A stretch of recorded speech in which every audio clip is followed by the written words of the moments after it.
Hello everyone, and welcome back to Let's Play The Legend of Zelda Oracle of Ages. In the last part, we beat the Crown Dungeon, and now we're gonna continue on.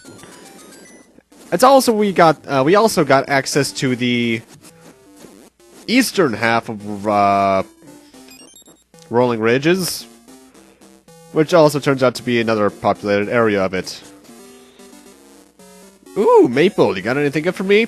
Well, actually, no, if you recall correctly, we got the Touching Book a couple of parts ago, which is the next time the trade quest, which she wants. Apparently, Syrup's actually looking for it, but she's gonna read it, and, apparently it's really sad. But for doing that, we get the magic ore.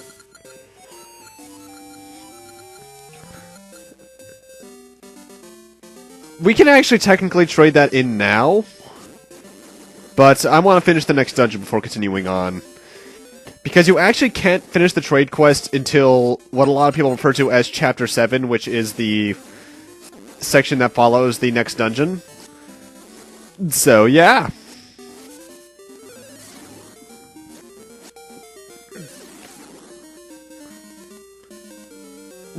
Now, on this screen, do not... well, you can burn the bush over there, but don't enter it, because underneath it is a staircase. However, it leads to a old man, essentially, from Zelda 1 that steals your money for 100 rupees. Anyway, in this area, we can't go up because we don't have a brother emblem. However, we can do this dancing minigame here in order to get the symbol of brotherhood. This is a rather simple minigame, though it's a pain at the same time. Essentially, there's two notes that they'll play. One mapped to the B, one to the A.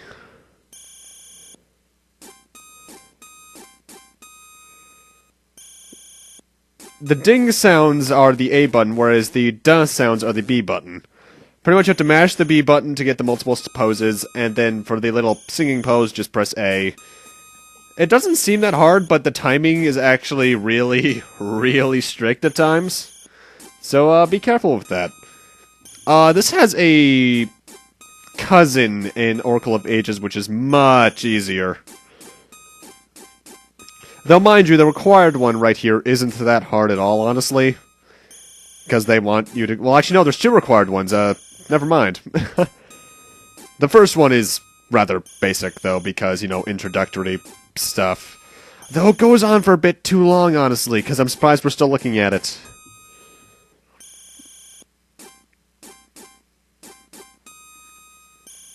Oh, come on.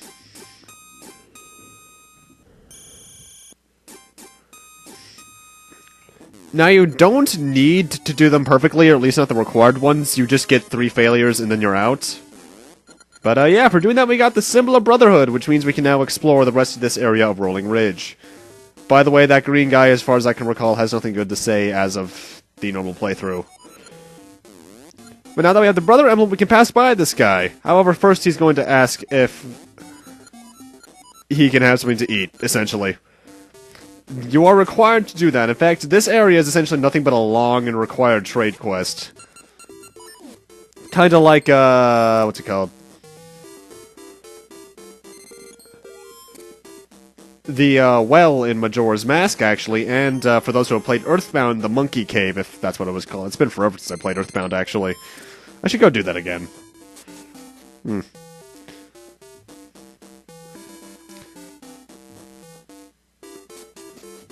In this room, there's actually another minigame called the Big Bang game, but we can't do that yet.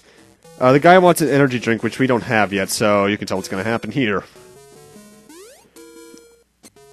Anyway, in this chest, we got a Gacha Seed. Sweet. Oh, and I should mention that I will be getting all the Gacha Seeds I planted before the dungeon. Probably at the beginning of next part, but I just wanted to get some stuff done first. Oh, you little... Don't you hate it when they do that in games? Anyway, we're back at the entrance, so I'm actually cutting back to this screen because I want to do something on here first. We can't do anything in that cave to the north, however, we can use this time warp to head back to the past. You know, I still don't know what my favorite harp song is in terms of the melody. I think it's the final one, but the second one the Two in Occurrence is really catchy. Anyway, before you do anything else in this screen, you're going to want to head into this cave here.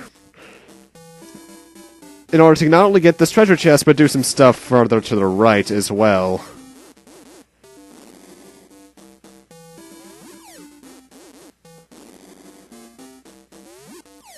I honestly don't know why they have that many bomb blocks in the way, though, because it's honestly not that hard to do.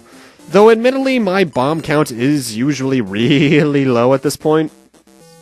Because I'm really willy-nilly with bombs during normal playthroughs for some reason. Unless it's Majora's Mask, but that's just because I know that game like the back of my hand at this point. Anyway, now we're on this screen. And this screen has a Goron with some severe nose acne, so we're gonna take care of that for him, and in doing so, blow off his nose. Though in reality, it's just a cave that has 100 rupees in it. It's worth it. But before you leave this screen, get the Tune of Currents out. But first, make sure the sword's on the B button, because that's how I am. And you're gonna want to play the Tune of Currents somewhere around here. On this side of the screen is preferred, though I think you can be a bit touchy with it, and you can still pass. Because it's how you get Piece of Heart number 9. 3 left, 2 of them are random. Oh god. And then you can enter this cave again, which is essentially worthless.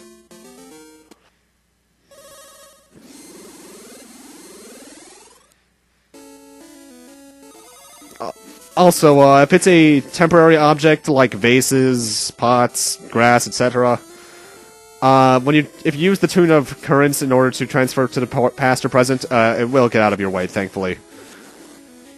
Now, there's this little bean plant here, right out of Mount Colonel, actually, that you have to push around to get to that bare spot. However, you actually can't push it anywhere due to the fact it's kind of blocked in.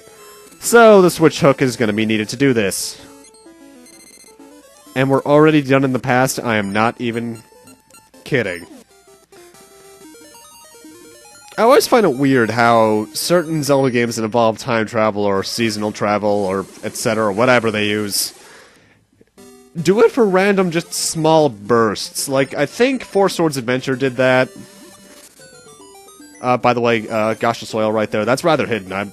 But that's usually where I get the heart piece, so I recommend using that one. But yeah, I don't know why they do that sometimes. Anyway, this is a minigame. Welcome to Target Carts. First off, talk to the Goron on the left. This is a rather simple minigame. Essentially, you're on a minecart and you only have your seed shooter with sense seeds. The prize is always that one item there on the first try. You have to shoot all the rupees in this area. 3 misses and you fail. This first one is rather easy, but if you want to get certain items later on, this gets to be kind of painful. Thankfully, though, it's short. I do believe the amount of blue rupees varies as well. But for doing that, we get the Rock Brisket, which is actually a reference to Majora's Mask, if I recall correctly. Because there was a giant piece of meat that you gave to Goron in that game. For the Don Gero mask, actually. Anyway, use the Tune of Echoes right here so you can walk back to the past. And now we got this minigame right out of Lina City again, or Lina Village, rather. Essentially, you're required to do this. You need to score over 100 points in order to get the lava juice, which you need in order to progress. So I'm actually going to be playing this game essentially off-screen. It's the exact same thing, point values are the same as well. And for getting over 100 points on any playthrough, you get the lava juice. However, I want to do this again, because if you get over 400 points, as hard as it is, you get a really nice reward, so let's do that. And we get the boomerang. Now we can freeze enemies in their tracks. Sadly, it's not as broken as it was in Link's Awakening, where it was essentially a one-hit kill on almost anything, including the final boss. But it's still there. Also, there's a mystery seed tree here, the second one in the game, and it's also the way you get back to this area quickly. Ooh, hello again, Maple. I should mention, by the way, I don't recommend running into Maple on screens like this, because as you can see, items can fall into the river and you can never get them. However, I will take that magic potion. That saves me having to spend 300 rupees to get another one. Now, unlike in the present, you're gonna want to burn down this bush because there's an old man in here who, when you talk to him, gives you 200 rupees. Much obliged, my friend. And with that, we're actually not done in the past. Never mind, I was about to say we are, but no, wait, maybe we aren't. I don't remember, honestly. I recorded this yesterday. Very late yesterday, and it's been a while. I've had a long day, to say the least. Don't go back to the Goron, thank you. But anyway, now that we have that dry rock brisket, we can actually feed this guy. So let's do that and get the Goron's vase from him, which is his ancestral heirloom. Now we head back to the past. My bad about that.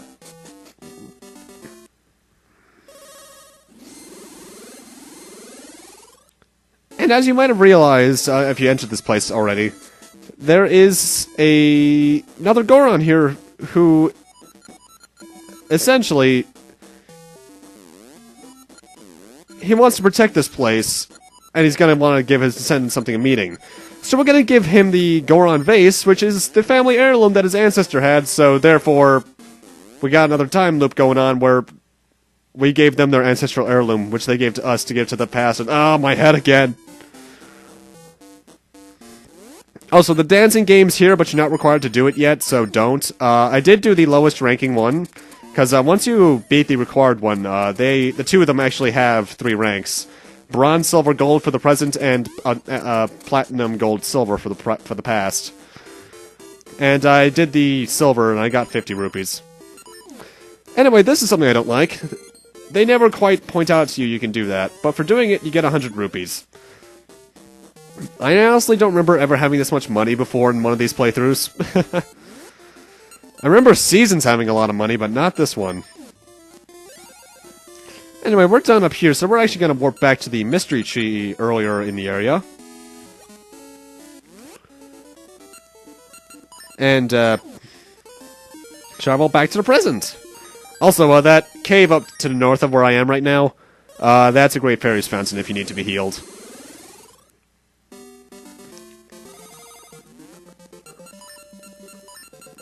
Let's fix that inventory. Everything needs to be in the order I got it.